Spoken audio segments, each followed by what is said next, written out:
Welcome everybody, it's good to see you here. Welcome everybody, it's good to see you here. Welcome everybody, it's good to see you here. Gathering in this place. Hi, welcome to Messy Church. It's a bit different today. We're usually in the church with lots of families and a big team of people helping with crafts and in the kitchen making dinner for us all. Now there's just me coming from my house to your house. But you know what? We can still do Messy Church.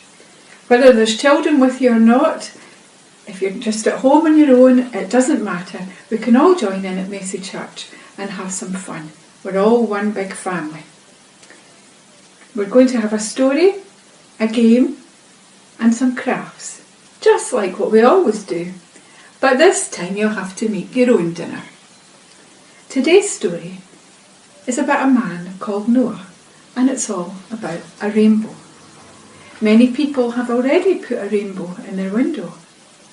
But I wonder, do you know how it all started? Noah loved God, and God asked Noah to do something for him. He asked him to build an ark. That's a big boat. A very, very, very big boat. And people laughed at Noah. Why would you want to build an ark? But Noah did what God had asked him to do. And when it was done, God said to Noah, take your family and 2 of every living kind of creature onto the ark. So Noah did that. It was all the animals. There were lions and tigers and cats and dogs. There was monkeys and parrots. There was fish. There was birds. They crept, they crawled, they hopped and they galloped onto Noah's boat. And after everyone was inside, the rain began to fall. It rained and it rained and it rained for 40 days and 40 nights. The ark rocked this way and that way, and all the time the water was rising.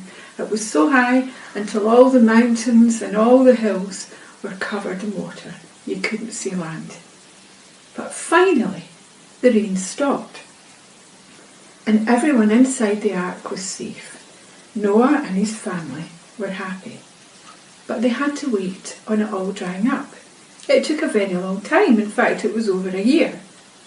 That's a long time to be stuck inside a boat with a family and all these animals. So one day, Noah sent a dove to find land. It flew and flew, but never found any. So it came back. And 1 week later, Noah sent the dove out again. This time, it brought him an olive leaf. That was a sign that it had found land. And finally, the ark came to rest on the top of a mountain. God told Noah to leave the ark. Noah and his family praised God, and God put a beautiful rainbow into the sky. It was a sign of his promise that he would never flood the earth again, that all would be well. The rainbow is a sign of hope. We're going to watch a DVD now that will tell you a wee bit more about the story, and when we come back, it'll be time for our game and for some crafts to do at home. God's story, Noah. So part of God's story is about Noah, and it begins like this. First, let's start at the beginning. God created the world to be the most perfect home, with mountains as playgrounds and oceans as swimming pools. Then God made people to be like him and to live in it. And he wanted us to play with animals and explore jungles and be close to him forever. It was perfect. But instead, people ran away from God. They hurt each other. They ruined the perfect home God had built for them. The Bible says this made God really, really sad. So sad, in fact, that God decided to wash away all the evil and meanness and cruelty in the world by sending a huge flood to destroy everything, to get rid of all the wrong things and the people who kept doing them. But there was one guy who followed God. That's right, Noah. God had a special rescue plan for Noah. He told Noah to build a big boat called an ark to stay in during the flood. It had to be big enough for Noah's wife and kids and at least 2 of every kind of animal on earth. So, pretty big. And Noah had to build it in the middle of dry land, which means his neighbors probably thought he was crazy, or at least a little weird. Kids, sometimes following God looks a little weird.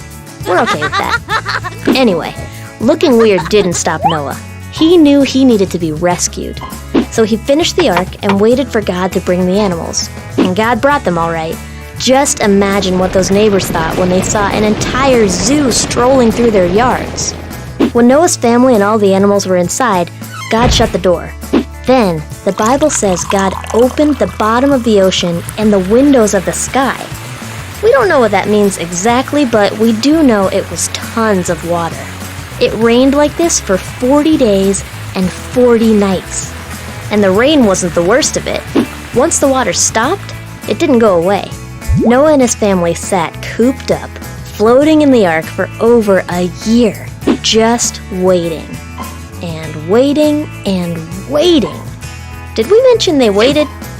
Well, when the tops of the mountains finally started to show, Noah sent out a dove to see if there was dry land. There wasn't. A week later, he sent the dove again. The water was going down. A week later, Noah sent out the dove one last time. It didn't come back, which meant it had found a home. Noah and his family could leave the ark. The very first thing Noah did was build an altar to worship God and thank him for his rescue. And God made a covenant with Noah, which is like a very special promise. God promised never to destroy the earth with a flood, even though he knew humans would keep right on doing wrong things that made him sad. God put a rainbow in the sky to remind Noah that he would definitely keep this promise. And just like God rescued Noah, he would one day send his own perfect son, Jesus, to earth. Jesus would take the punishment of all people. Then, God could be close to everyone who wants to follow him. And that's the story of Noah. So, in case you missed it, here's the quick version. God made a perfect home. People ruined it. God was sad. He planned a flood and a rescue. Noah built an ark. Animals came. It rained. Noah waited. Dry land appeared. Noah worshipped God. God made a promise. God sent Jesus to rescue us. Aye, it's time now for our game and for our crafts. For the game today, we're going to look at the word rainbow. It's spelled R-A-I-N-B-O-W. So what we want you to do is have a scavenger hunt round about your house and find something beginning with each letter. Now, remember, you've not to go out, so it has to be things that you've already got in the house. I've started mine. I've got A for ribbon and A for apple. The next letter is I. I'm a bit stuck on that, so I'll need to work on that one later. If you don't want to do it with the letters, if that's maybe a wee bit hard for some people, you could use the colours. Maybe you could find something that's red, something that's yellow, something that's orange, green, blue, indigo, that's a sort of purple colour, and violet. So good luck with that, and we hope you have fun. For our crafts, we want you to make a rainbow and put it in your window if you've not already done it. If you've got one there already, maybe you could make another one and put it in your bedroom. So when you get up in the morning, you see the rainbow and you remember that we're not going to be stuck inside forever. One day, we'll all be out again and back to normal. You can make something else with a rainbow on it. Maybe decorate a cake or a biscuit or something else. If you've got face paints, you could put a rainbow on your face. Maybe not your hands, because we've got to be really careful about washing our hands. Just have a think about it and be creative and make something with a rainbow. And finally, the last thing to do is to make a shelter. Get the blankets or sheets or something. See if you can make a tent in your house or some sort of shelter. And hopefully you've got all your family inside it as well. What we can't see your crafts today, unfortunately, so what we want you to do is to take lots of pictures and to post them on our Facebook page. The list of the crafts is on there as well, so have fun with all that. Let us know how you got on, and we can all see what we're all doing and maybe share some of our ideas.